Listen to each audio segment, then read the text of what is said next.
Hello again, Brian from BW Model Works. So we just got finished with doing the yellow to green fade on the 46 City Chevrolet Lumina body. Got that completed. Then we went ahead and blacked out the windows, all the window beds, the windshield bed, the quarter windows, package tray, and the cowls.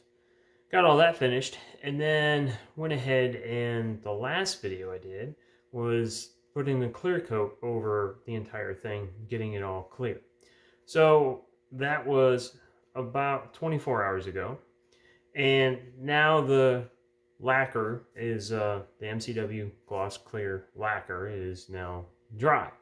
Now, like I was mentioning in the previous video about doing the clear, when it dries, you'll put it on, you'll spray it, and it's nice and glossy and looks all nice and wet.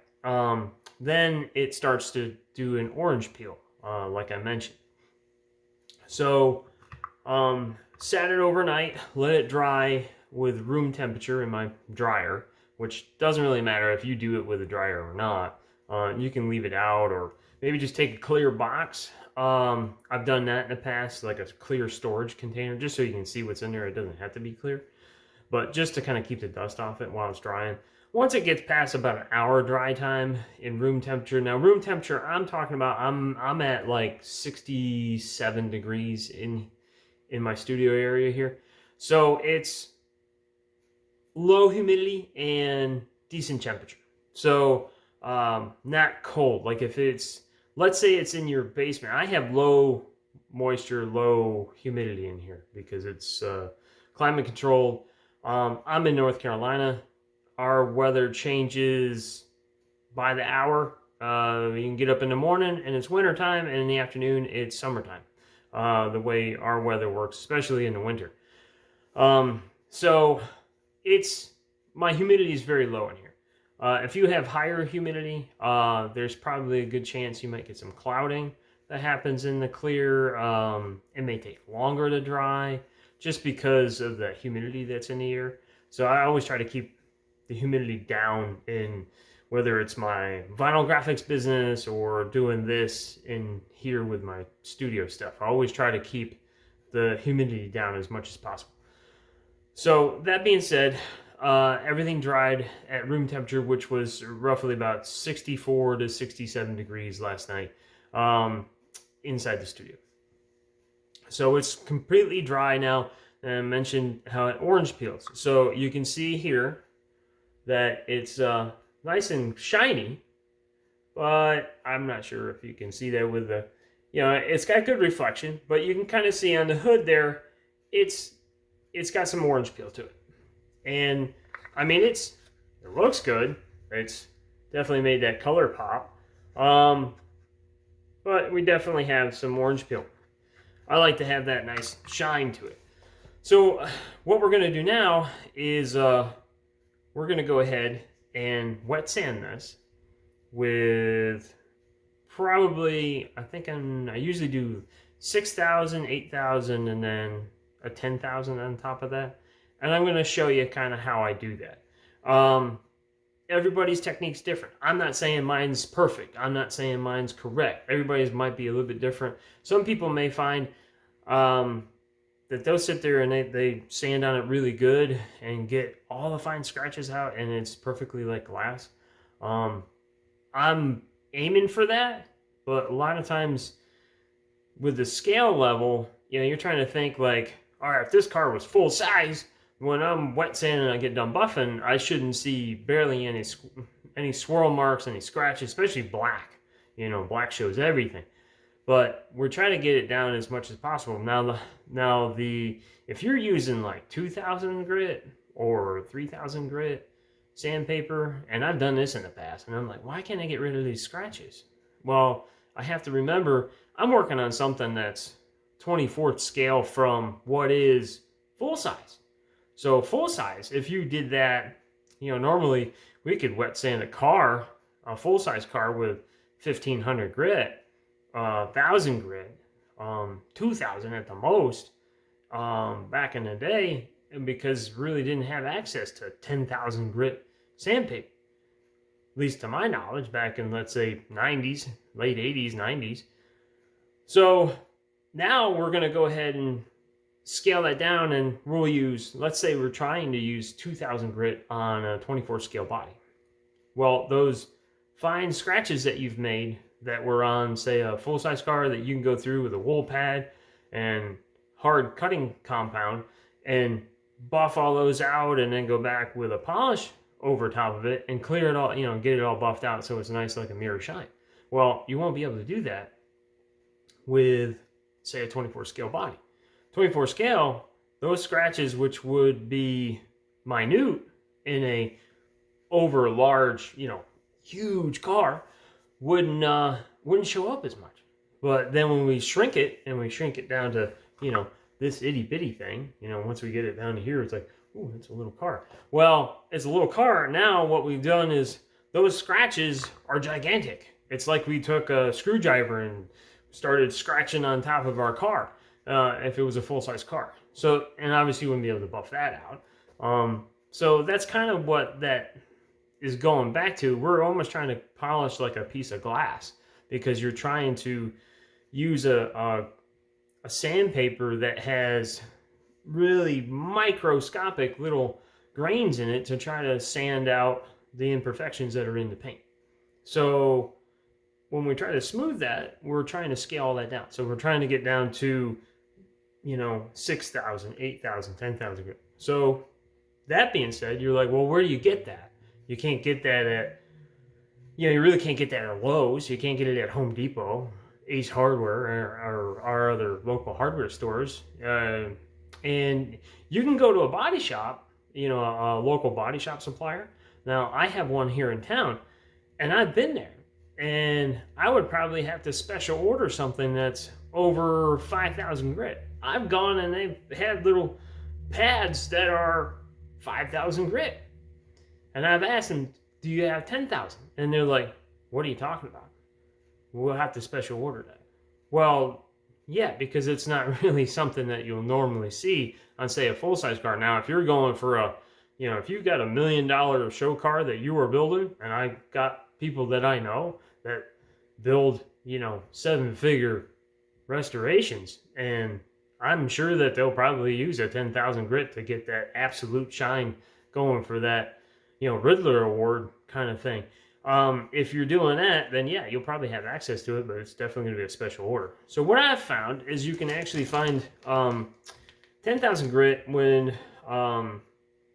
you're looking for like the small stuff for model building. A lot of stuff. What I found is there's a lot of these that get made for the Gundam models of the figurines and stuff. And what I found is these little packets.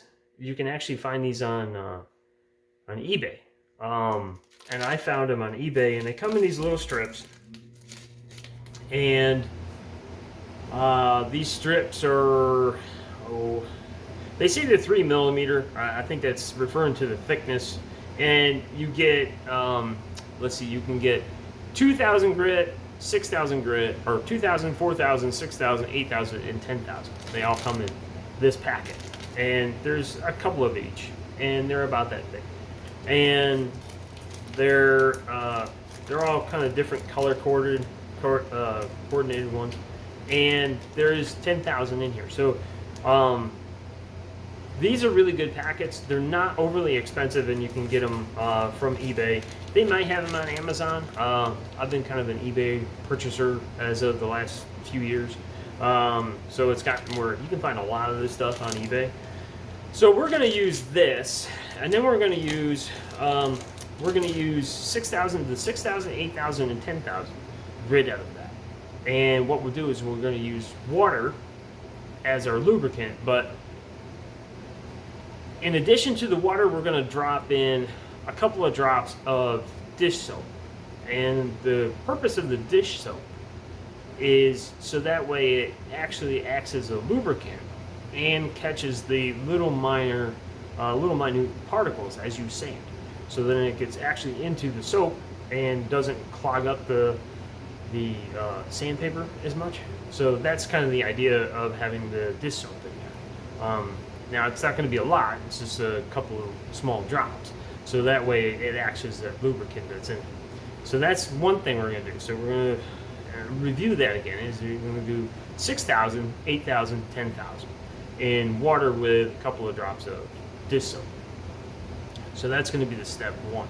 Step two of doing that, and the reason why I say 6,000, 8,000, 10,000, 6,000 we're going to take the roughness, the overall roughness off the top layer of the clear. Then the 8,000 go and smooth that out a little bit more, and the 10,000 will fine sand that, so that way to hopefully reduce the amount of overall scratches that we're producing when we're sanding it to get it smooth. We're going to go ahead and sand that with the 10,000 to get those scratches down to very, very minor. Now, there's a good chance you probably won't get all of them out. It depends on how much time you want to put into that sanding. If you want to put in a lot of time into that sanding, then you'll get more. Now, the other trouble is it depends on how many coats of clear you put on, because each layer you're going to start taking more and more off those layers, and if you start going too far, then you're going to sand through it. And that's definitely not something we want to do on this fade job, because then you're going to have to start over. There's no patching that. When you sand through too many layers of clear and you get to the base layer, now if you've gotten to where you haven't touched that overspray fade, then you're okay. You could add some more clear, but the trouble is you go too far and you start getting into that fade, and now the fade's starting to get taken off, you're in trouble, because now you got to start all over. So we're going to do those sanding, and then after that we're going to buff it. Now when I buff it, what I've found, I've tried different ones in multiple different compounds, things like that, and I haven't really found one that really suited what I wanted to do. And trying to figure out the best way, I had another video of kind of how I hand polish it, and I was like, it kind of takes a little too much time and some other stuff. So what I've found is actually by purchasing, I went to Harbor Freight and I picked up one of these Hercules sanders and polishers, these little cordless jobs here. Now, it's not too bad. They're about, when I purchased it, it was about $50. It's a cordless deal, and I think you had to get the charger separate, I think. So I think overall, I've probably spent like $60 on it. But this thing is really come in handy for a bunch of different projects, different things. Even when I was doing the walls in here, trying to sand things, I can use this thing instead of sitting there going with a little piece of sandpaper and doing that. This thing buzz right through it, no problem. It's got two different settings. It's got a polishing setting, and it's got a polishing and a sanding setting. Two settings. Obviously the first setting is the polishing setting, where basically it runs slower and less speed to it, a little more torque but less speed. If you put it on the sanding option, it's more speed than torque. So, but that thing is, I love this thing. So that I got from Harbor Freight, and then what I did is there's a you can unlock it here, and then it spins off. So this then what I did is I went down to my local body shop supplier, and there's a kit, and I believe this kit is made from Buff and Shine is what it is there. It shows on the back. It's really kind of hard to read, but if I can find a link, I'll find a link for it. But I got these, it's a set, and it comes with the arbor and the disc plate, and it comes with 3 pads, a wool pad and 2 different polishing pads. So there's 3 pads that it comes with. So we got a wool pad, medium polishing pad, and then an overall fine polish at the end. So what I do is normally, so I'll get it all wet sanded, and then I'm going to use the wool pad. I've tried the different ones from Chemical Guys and stuff, and they work good. I've always wanted to go back to old school. To me, nothing beats a wool pad. I mean, it does make the little fibers that blow all over the place when you're doing it, but for the most part, I like using the wool pad. It's what I grew up doing with my father when he showed me how to buff stuff and do things. So I like going to wool pad. So what I found that works the best on all these bodies that I've been doing, especially with this lacquer clear, is the wool pad to start with, and then I've started using Meguiar's Mirror Glaze, their professional Ultra Pro speed compound. I started using that. There's different numbers for their whole setup, but this one's a 110, and it's Meguiar's. And you can get it in smaller bottles, but they had this at Harbor Freight as well, so I kind of bought everything all at once. But they had this one. It's kind of in where the polishing area is. And then they also had, so this I used for my compound. So that's the initial, get the shine back and smoothness back in the clear. And then what I do is I go back, and after that, so that I use, so I use the Mirror Glaze, the Ultra Pro Speed compound with the wool pad on the polishing setting, not the speed set, not the sanding setting, because if you do the sanding setting, it's going too fast. You're going to burn right through the clear. So you want it on the polishing setting with the wool pad, and then the Ultra Speed Pro compound, this one here. So we use a little bit of that, and then that gets our shine back. And then once that's all done, then we go back, and I kind of skip the yellow pad sometimes. I don't really use it all that often. I found that I'm actually okay if I do the compound and I go straight to the polishing pad, and I go to the fine polishing pad at the end with Meguiar's the Mirror Glaze 210 Professional Ultra Pro Finishing Polish. So I go back after that and go over the body with that, sanding in certain areas. And a lot of times what I'll do is I'll work one area, finish it all, and then move to the next area. So let's say I'll do the roof, and then I'll do the hood, and I'll do the deck lid, and then I'll do the side. I kind of do them all because I want to get them all to that back, the finishing part, because when I'm working along, I like to look at it and say, hey, man, this thing looks great. It wants to keep me going to the next thing. If I don't see that finished portion of it, then it's kind of like I get a little drawn out and I don't feel like doing more of it. I like to see it where it's moving along. So that's where we're going to go with that. So I'm going to show you how I do that with all these parts and pieces, and then see what the outcome is, and so that way you can see how I get to that end result. And believe it or not, yeah, I'm going to use this polisher on a model bottle. Yeah, I'm sure I'll probably get a flack on it, because there's guys that are using the small polishers, or a lot of them do it by hand, but it's like, sometimes I'm patient, but then I have my impatience too, where I want to get it done because I'm eager to get the decals on and move on to the next one, right? So we're going to take that, we're going to put our wool pad on it, and then we're going to get polishing on that after we get the wet sanding done. Now, to answer one other question that I get a lot is, how do you keep track of, if you're doing multiple builds for multiple different clients, how do you keep track of each one? Now each build I do, each one gets a chassis number. So everybody gets their own chassis number. So whoever I'm building for, they get their own chassis number, and that goes on the chassis, and it also goes on the body. So when I'm doing everybody's chassis and I'm doing their bodies, everybody gets a chassis number. And the chassis numbers usually go by the client's initials and date that the order started. So that way it kind of signifies where they are in the order, and everybody's is unique. So that way, kind of like when you actually build a real race car, each car has its own chassis number, kind of like a VIN number. So all my clients have their own chassis numbers, so it keeps it kind of unique that way. So enough of that, and so let's get to wet sanding this thing, getting it buffed out, getting it ready for decals, which would be the next step. So let's get through this, tell me to shut up, and I'll get moving to the next thing. Thanks for watching. Stay tuned. We're going to do that right next.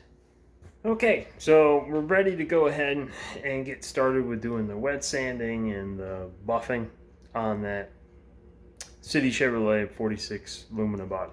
So usually doing the wet sanding and the buffing, it kind of makes a little bit of a mess with the liquids, you know, with the water getting cloudy and the particles and all that, you know, the wet dust kind of thing. And then when you buff, that tends to throw a little bit of that compound around when you're using the pads.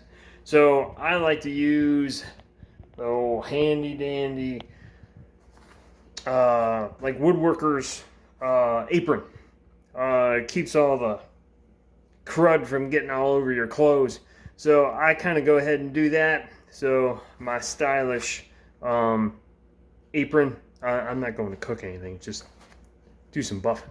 So we're going to go ahead and get started with that. Okay, so got us all set up over here, and I'm going to get working on this stuff here. So we got the body situated, ready to be wet sanded. We'll probably start with the hood, you know, get working on this thing first.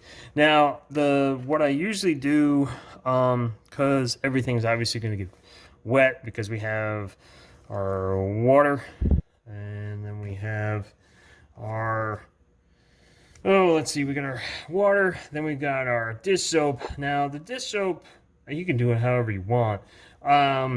I get a lot of these little bottles to put my different chemicals in that I need. These little handy things here, I get these from Uline. You can buy them, you know, like quantity of like 50 of them or whatever, but they come in really good handy for, you know, little liquids and stuff like that, because we don't need gigantic bottles, obviously, but you can buy a small bottle. Just any cheap dish soap will work. So what we're gonna do is we got that, and then because of the water and everything, I use microfiber rags, towels, microfiber towels. These I get from Amazon. You can get a good batch of, I think it's maybe 20 of them or so in one box for pretty inexpensive, and they work pretty good. And then I use those. So we're going to use that for polishing, picking up the water, and then when we get going and polishing, the final stuff I like to use, they have chemical guys. They have these microfiber towels that are for polishing. They're really soft, and they work really well for that final polish when you get done buffing and wiping that off. Microfibers are good, that keeps the scratches down, but these are even finer than the microfibers you're going to get off of, say, Amazon, straight up their brand or whoever's brand that is. But these here, these real plush ones, they're from chemical guys. So I'll use that for those. So what we're going to do is we're going to take the dish soap, and we've got our water in whatever dish you want, and I just take it, and then if it's not clogged, a lot of times this will clog on me. And if it clogs on these little bottles, just a FYI, if the bottle clogs, if you do have these little bottles, I just use a toothpick. Toothpick fits in there perfect, and you can go ahead and unclog that, and then, because the dish soap, you know, you're just going to squirt a little bit in there. It should be like 2 drops, maybe a little bit more. I mean, it's not, you're not cleaning, you know, your dishes with it. You're just using it as a lubricant. That's all. So we're going to use that. So we've got that, and then we're going to do is mix it into the water a little bit. So that way it's mixed around in there, and it's in. You can kind of feel it. I mean, you can feel it on your fingers. So what we're going to do is we're going to take that, and then if you get those little sandpapers, say from eBay, and you have those, I cut them into about 1.5 inch or so strips, because you're not going to use the whole thing in one shot. And one of these, if you cut it into like a little over 1 inch, 1.5 inches, if you cut it into that size, you can use that pretty good over and over, pretty much, especially with doing this lubrication in the water. So what we're going to do is we're going to start with the 6000, and these are color coded. So we've got 6000. Let me see that there, if I don't drop everything. You can see 6000 is in orange, 8,000s in green, and 10,000s in blue. So when you're sanding, in case you leave all those in there as you're sanding along, I do that on occasion, and then I forget what I've got in there, and then I have to go back and be like, what is that? Because I cut it off, and I don't have the numbers, and you just go back by the colors. So what we're going to do is we're going to start with the hood. So the hood, I'm going to take and put a little water with this. Now, the other good thing to do is what you could do is I get these little spray bottles as well. So I got these little, you got the little bottles, say, that I said from Uline, and they also have them in spray bottles. That's my own label, but you got these little spray bottles, so you can start with a little bit of water in there, and if you wanted to, you could take that water, put a little bit of that soap in there, and then you could start with this and do a little bit of soap water in there and put that on there, or you can just kind of, you know, dip and do that. But this also works well if you're doing decals. If you got to wet an area, just kind of spritz it with a little bit of water, and you're good. But we're going to start with that. So we've got our 6,000, and we're going to try to go in one single direction. Don't want to kind of go in multiple directions, because you're going to create more scratches from that than you want. If you're doing, you just sand it with the 6,000 to start with and go in one single direction, which I'll go just kind of back and forth. Now, keep in mind, you don't want to, that you're using the 6,000 now. You're not using the 10,000. So when you're going through this, if you're putting a lot of pressure in there, you don't need a lot of pressure. But if you're doing a decent amount of pressure, I'm going to do half the hood to start, so you can kind of see the difference.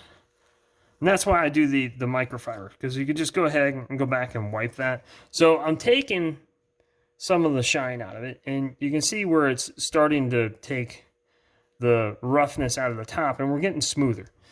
But what we're going to do is we're going to do that a little bit more, and we want to continue to do that, but not go so far that we're going to go, you know, take it down really deep into the clear, you know, past the clear, because keep in mind, this body we did, and it was one coat of clear. It seemed like it was a lot, that it was enough for what we needed to, and we didn't need to go a lot more. So it seems like we don't have like multiple layers of clear. So that's what we got so far. So now I'm going to go back, and I'm going to hit it with the 8,000 in that same area. So what I'm going to try to do is take that first initial roughness off with the 6,000. Then I'm going to go back with the 8,000 and try to get some more of that. But now I'm reducing the amount of scratches I'm doing. Because overall, what I want to get as a result is I'm looking for a uniform, dull finish is what I'm looking for. That has little to no grain in. So now I got even less grain, if you can see that. So there's like these little mini pits in there.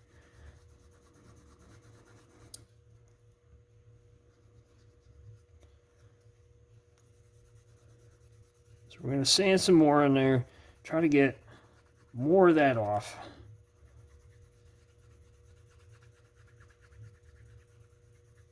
And get it as smooth as we can get it.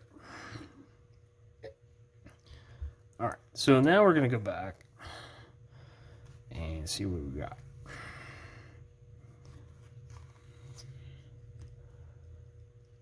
So it's not looking too bad. We're still a little rough up here. The center part's pretty good.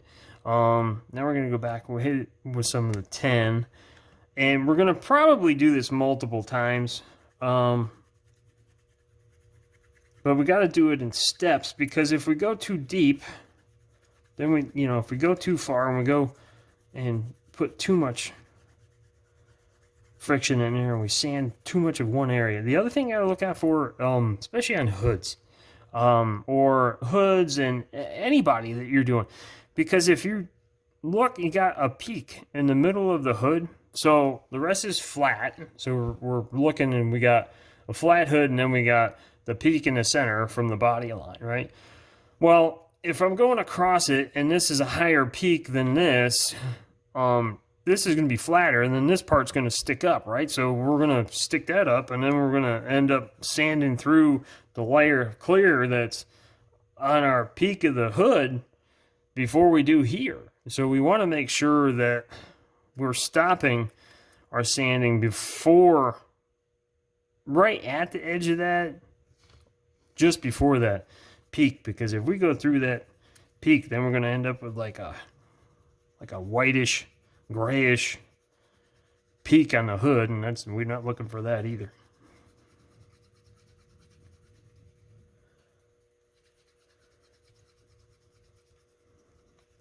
Now, the one thing obviously I've found with doing these, especially doing it with 10,000, it seems like it takes forever. You know, when we're sanding full-size cars, it's like you can use a 1200 or 1500 grit sandpaper, and you're like, okay, I'm down to my dull finish now, and I can see where my high spots are and my low spots, or I'm ready for buffing or not. And it seems like this, if you're not patient with it, you keep sitting there sanding, and you're like, am I getting anywhere? Now you can kind of see it gets shinier by using the 10,000. Once you get to the 10,000, it's almost polishing it. Well, now I still got these little bit of pits over here going on, but you can see already by going back with 10,000. So here's the side that we haven't touched. It's raw clear, and then we got our the right side of the hood that I've been sanding with 6,000, 8,000, then 10,000. And when I hit it with the 10,000, you can see where it kind of starts to get shinier already, because we're actually polishing as we're going with the. I could probably put a little more soap in there, but you can kind of see where we're getting a little bit more shine and sheen to the hood just by sanding it with that 10,000. We haven't even polished it yet. But you can kind of see there, like, the reason why I have that microfiber on there. The microfiber catches all that water. Because if you keep doing that and you're sanding stuff and you keep adding water, then you're going to be working in a puddle of a mess if you don't try to catch that.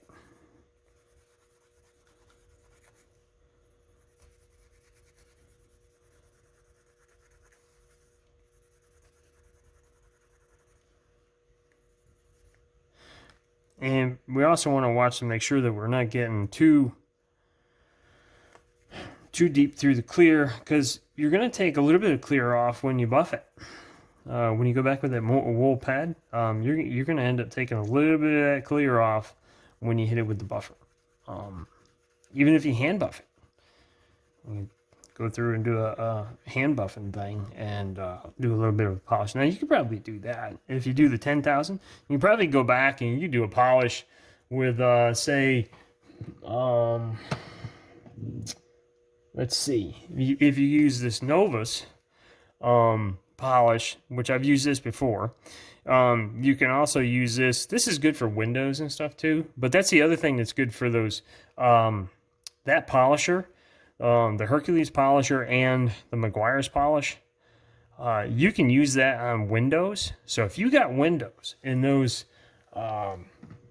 kits and they're in there and they're not protected, especially old stuff from the old kits, if you got those polished, if you got those windows that are just sitting in there, they don't put them in bags. Some of the new ones, the new kits, they'll put they're like, oh yeah, we should protect that clear plastic back 30 years ago on these kits are like, just throw it in the box. We don't just bag it with everything else. They don't really care. And now they kind of take a little more care to it, at least. But those that I found is you can take that polish and the wool pad and do that two-step process, and you can actually clear out, polish out that clear glass and get scratches out of that. So if you have one that's been sitting there rubbing on the other plastics inside the box, you can actually go back and buff that out with that buffer, which I might do a little documentary deal on that. Just kind of so that way you can kind of see that. And let's see, I think we're getting close. So as I think what we can do now, and go back with that 10,000.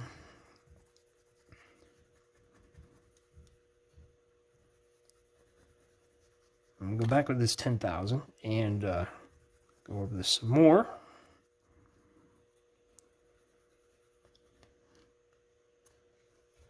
Let's see what we got. Dry that off a little bit and see what we got. That's pretty decent. You can you should be able to see the difference already just in that wet sand. There's a little bit of pitting, just a little bit of texture right in here. I don't know how much deeper I want to go because I'll take a little bit off when I go to do the buff with the buffing pad. It'll take a little bit more off, which we can do one side.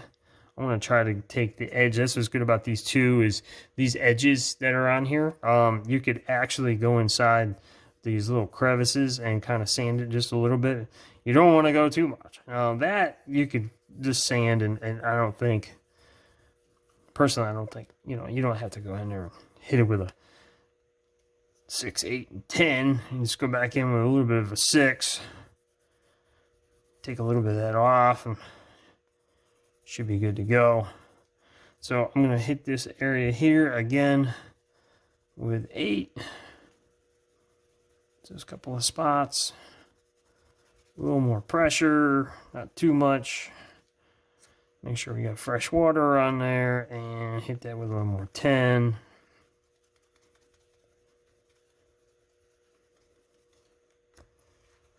And see what we got.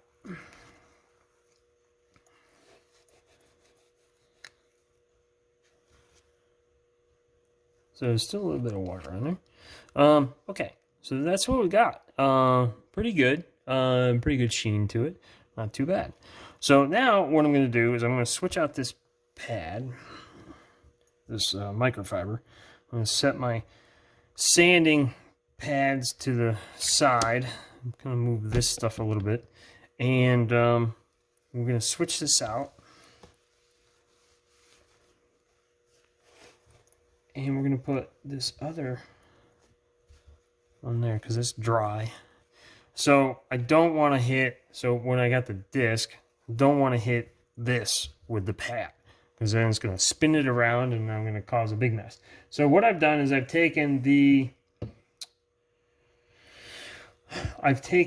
one of these little bottles and I've made a little, like almost like a sample size of the 110 Ultra Pro Speed compound. And so it's a little bit easier to manipulate and use rather than trying to use a big bottle. I've done it out of the big bottle, and it's kind of a headache because it's such a big bottle. It just dumps too much out. So we're going to make sure that our buffer is now in. I'm going to zoom that out a little bit so it's a little bit easier to see. So now we're going to take the buffer, make sure it's on the setting of 1 for polishing, not sanding. And we're going to put a little bit of compound.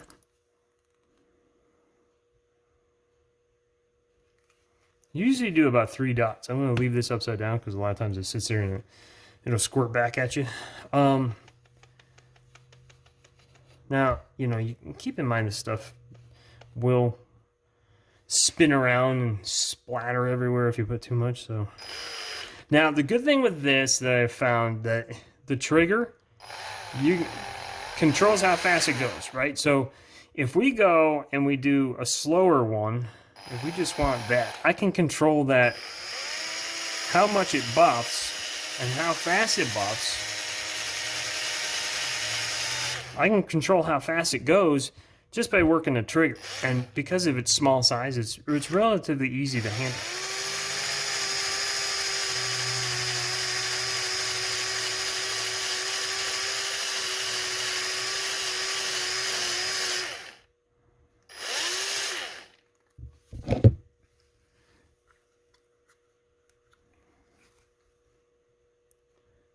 Put a little bit more on there. Not a whole lot. Leave it upside down. And what I'm doing is just kind of spreading it out on the pad a little bit. So I don't have one big, that way I don't have one big glob in one area.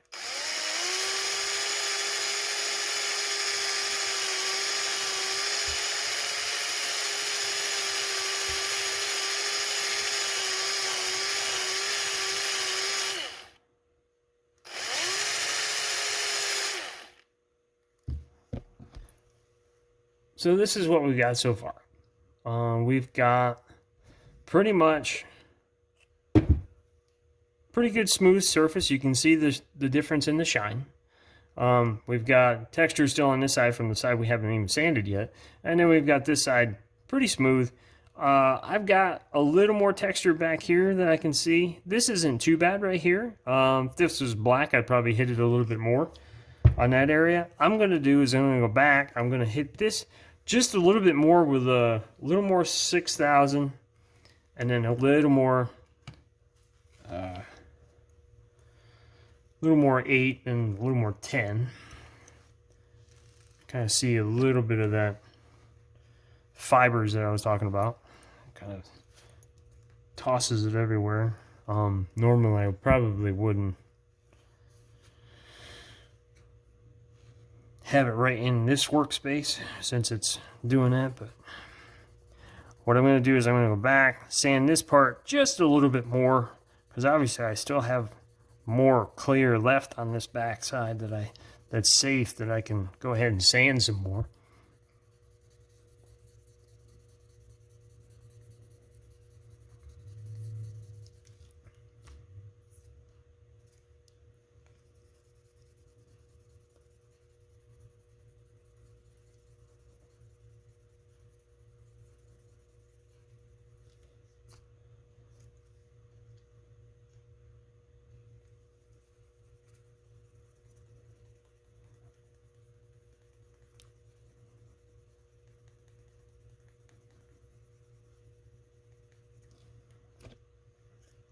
Dry this off, set that to the side.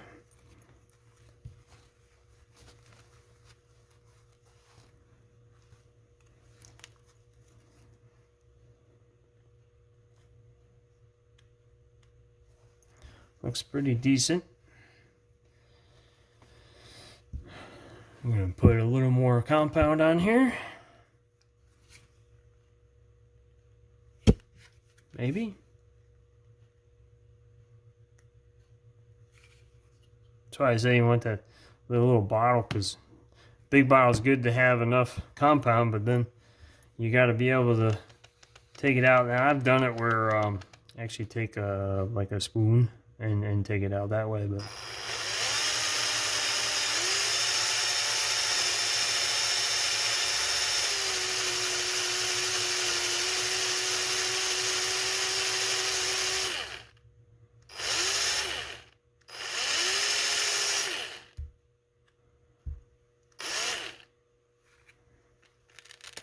I'm pretty happy with that. What we're going to do now is we're going to take the compound to the side.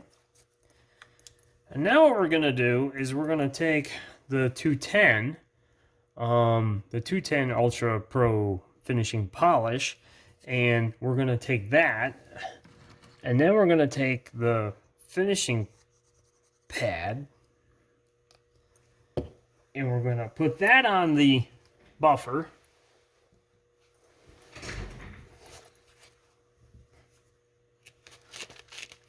That on the buffer, and then we're going to go ahead and put some drops of the finishing compound on here. I've got four drops there. And we're going to take that same pad, that finishing pad, still on the polishing setting. I'm going to work it around a little bit so that way we get a little more on the pad. And then light pressure. Just light pressure on the trigger.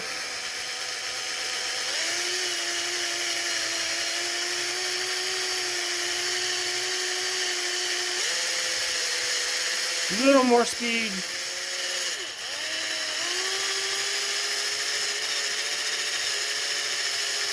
again, not too much speed, because if you go too fast with this thing, you're going to burn right through it. Plus, it'll make it too hard to hold on to, you know, the small stuff.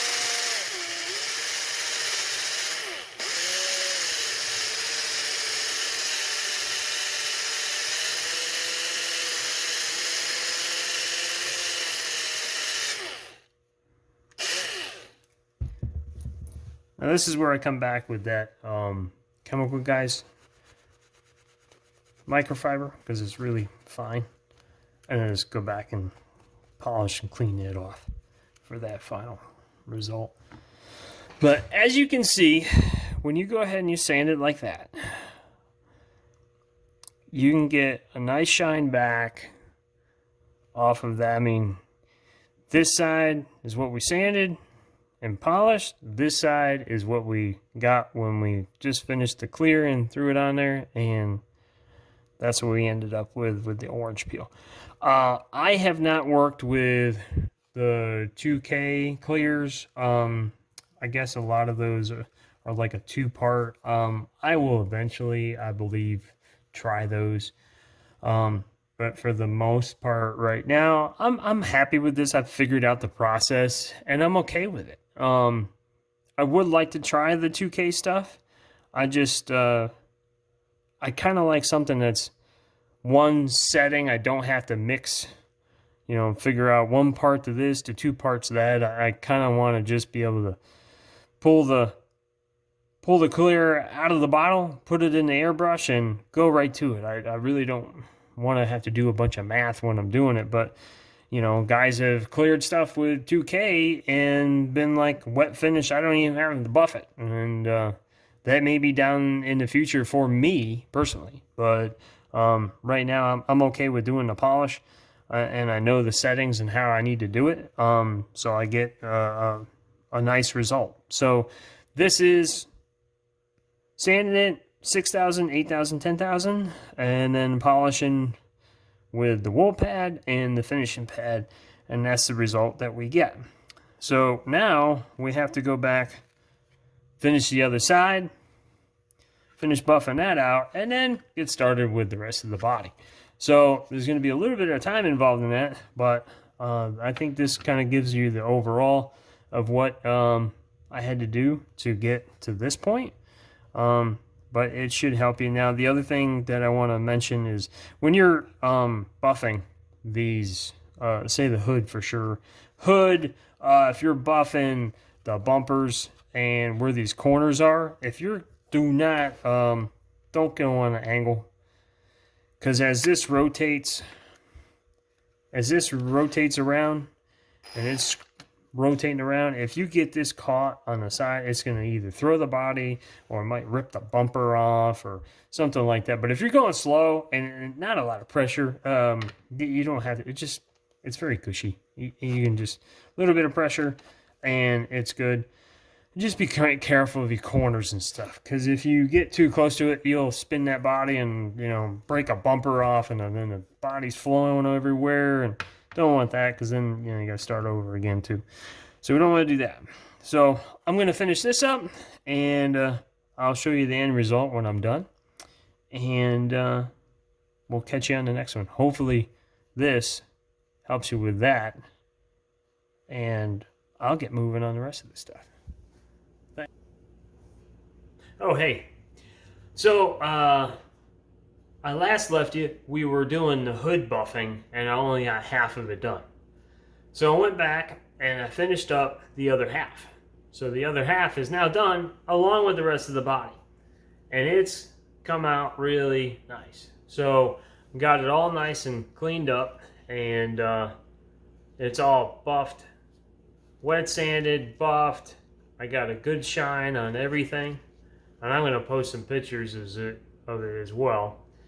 But as you can see, I got a good shine on everything. Went through and wet sanded, buffed.